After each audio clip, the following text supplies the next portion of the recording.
And then we take it a step further and we set up an automation through a QR code that actually populates that exact phrase into their phone. Now, how do we make it simple with HighLevel? We turn it into a snapshot. Yeah. Right. So if you decide to come to any of the events, I'm sure you're going to get our snapshot. Now, the snapshot is we're just showing them in and around of that little template. And then that's their first tool that they can now use. And they go market that to their friends and their family. And it's working. And that hooks them. The rest of the onboarding journey is now, how do we give them more value on the other elements of HighLevel or the other features? Yeah. We it's interesting. I think we've talked about this before. We have similar models. We market to different business types, but ours is a key phrase automation. Key phrase? Yeah. Because we don't set up a one word. We use an entire phrase, and that phrase is relevant to the business. In our situation, restaurants mostly.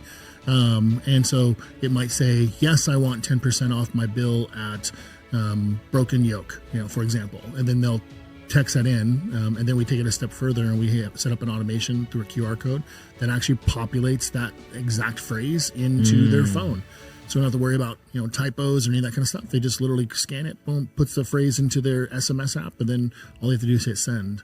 But then it does nearly the identical. It'll capture their name, their phone, whoever has their phone number, and it captures their name and their email and things of that nature, and then sends them a success like, congratulations, here's your 10% coupon, show this to your server.